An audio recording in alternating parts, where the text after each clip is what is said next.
जय श्री राम। स्वागत है आपका योगशाला की एक और नई वीडियो में। और आज की वीडियो में हम बात करने वाले हैं योग के बाधक तत्वों के बारे में। जो साधक अपनी साधना को उच्च स्तर पर ले जाने के लिए योग कर रहे हैं उनके लिए बाधक तत्व जानना बहुत ही आवश्यक है, क्योंकि इनसे उसकी तरक्की और बेहतर हो पाएगी और वे और शीघ्र अपनी उद्देश्य की ओर जा पाएंगे। तो आज हम जानने का प्रयास करेंगे कि योग के बाधक तत्व कौन से हैं, और अगली वीडियो में हम जानेंगे कि योग को आगे बढ़ाने के लिए साधक तत्व कौन से हैं। तो चलिए शुरू करते हैं।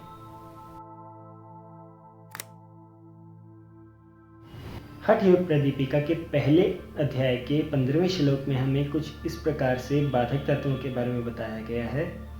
अत्याहार प्रयासश्च प्रजल्पो नियमाग्रह जनसंघश्च लौल्यम च षड्भिर्योगो विनश्यति। इसमें हमें 6 बाधक तत्वों के बारे में ज्ञान दिया गया है, तो हम एक एक को लेकर विस्तार से बात करेंगे। सबसे पहले हमें बताया गया है अत्याहार, मतलब अधिक खाना। अधिक खाने के कारण योग जो है सही से हम नहीं कर पाए थे।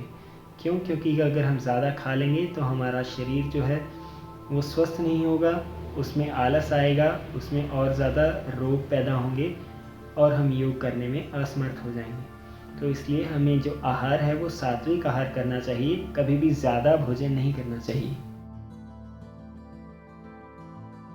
उसके बाद आता है प्रयासश्च, यानी ज़्यादा प्रयास करना, ज़्यादा श्रम करना। मतलब जो हम अधिक से अधिक काम करेंगे तो हम और ज़्यादा थकेंगे, अपने शरीर को और कष्ट देंगे। तो ज़्यादा कष्ट देना भी हमारे शरीर के लिए ठीक नहीं है। उससे हमारी मांसपेशियां जो हैं कमज़ोर पड़ती हैं, हमारा शरीर थक जाता है और हमारी दिमाग पर भी उसका असर पड़ता है।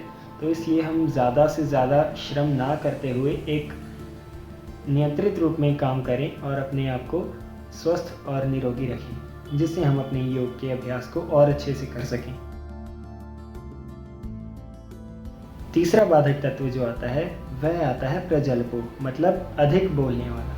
बहुत अधिक बोलने वाले साधक भी योग के उच्च स्तर में जाने में असमर्थ हो जाती हैं। तो इसलिए हमें कम से कम बोलना चाहिए, पर जो भी बोलें वह सही बोलें और दूसरे के अकॉर्डिंग देखें कि हम अगर कुछ किसी को बात कह रहे हैं तो वह सच में उसका मायना है उस चीज़ का या नहीं है, या फिर हम यूं ही बस बोलते जा रहे हैं बिना मतलब के और उसका कोई अर्थ नहीं है। अगर हम कोई बात करें तो एक स्पष्ट तरीके से बात करें, ताकि हमारी बात दूसरे को सीधा सीधा समझ लगे।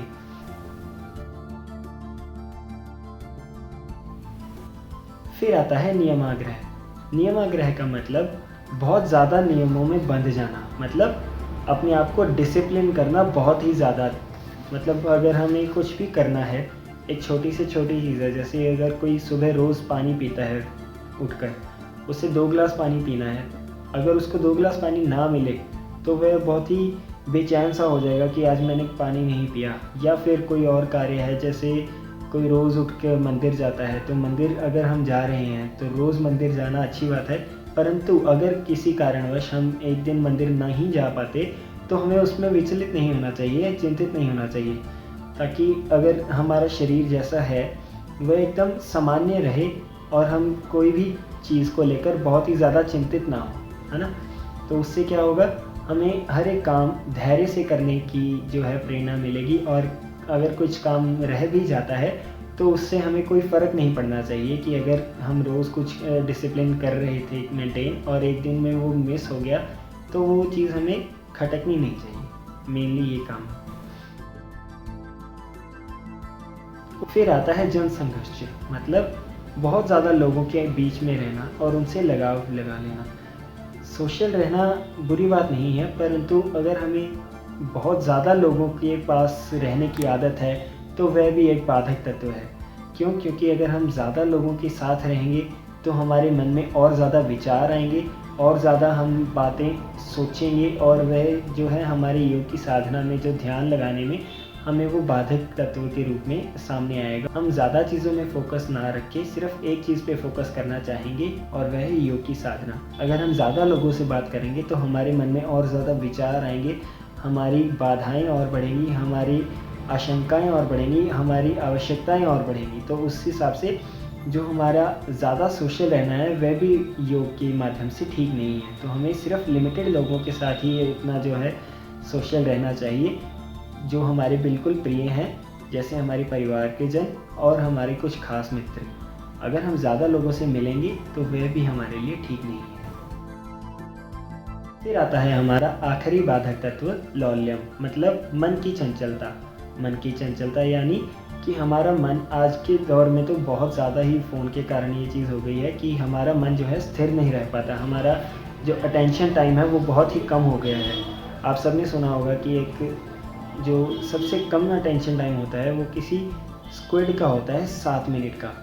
7 मिनट मतलब अगर हम एक काम कर रहे हैं, जैसे मैं पढ़ाई कर रहा हूँ, तो मैं 7 मिनट तक एक टॉपिक पे फोकस करूँगा, उसके बाद मेरा ध्यान भटक जाएगा।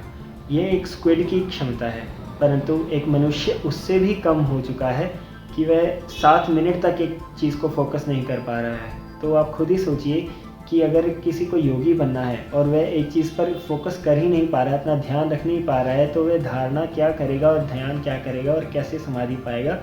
तो वह चीज़ जो है हमारे लिए ठीक नहीं है। तो हमें जो भी करना है वह एकदम फोकस रहकर करना है, ज़्यादा चंचल नहीं रखना मन को। और वह कैसे होगा, जब हम पिछले सारे बाधक तत्वों को पर नियंत्रण पा लेंगे। कैसे? जैसे अगर हम किसी के साथ ज़्यादा बातचीत नहीं करेंगे तो हमारे पास ज़्यादा विचार नहीं आएंगे, या फिर अगर हम ज़्यादा श्रम नहीं करेंगे, ज़्यादा थकेंगे नहीं, तो फिर हम अच्छे से फोकस कर पाएंगे, है ना, चंचल नहीं रहेंगे। और अगर हम ज़्यादा खाएंगे नहीं तो हमें आलस नहीं आएगा, और अगर आलस नहीं आएगा तो हम जो करेंगे वो अच्छे से करेंगे, हमारी चंचलता कम रहेगी, उसमें हम जो करेंगे अटेंशन हमारी जो है एक ही कार्य में रहेगी, हमारा ध्यान जो है वह एक चीज़ पे फोकस रहेगा। तो ये थे हमारे योग के 6 बाधक तत्व। कौन कौन से? सबसे पहला अत्यधिक खाना, दूसरा अत्यधिक श्रम करना, मेहनत करनी, तीसरा अत्यधिक बोलना, बहुत ज़्यादा किसी से बातें करनी, चौथा नियमबद्ध रहना, बहुत ज़्यादा डिसिप्लिन में रहना, पांचवा बहुत ज़्यादा सोशल रहना, और छठा और आखिरी भाग मन की चंचलता, मतलब बहुत ज़्यादा डाइवर्ट होना अपने कामों से। तो ये 6 तत्वों का अगर हम सही से कंट्रोल कर पाएँ तो हमारे साधक तत्व जो हैं, जो हम अगली वीडियो में बात करेंगे, वह अपने आप अच्छे होंगे और हम योग में और आगे तक जा पाएंगे। तो आज के लिए इतना ही।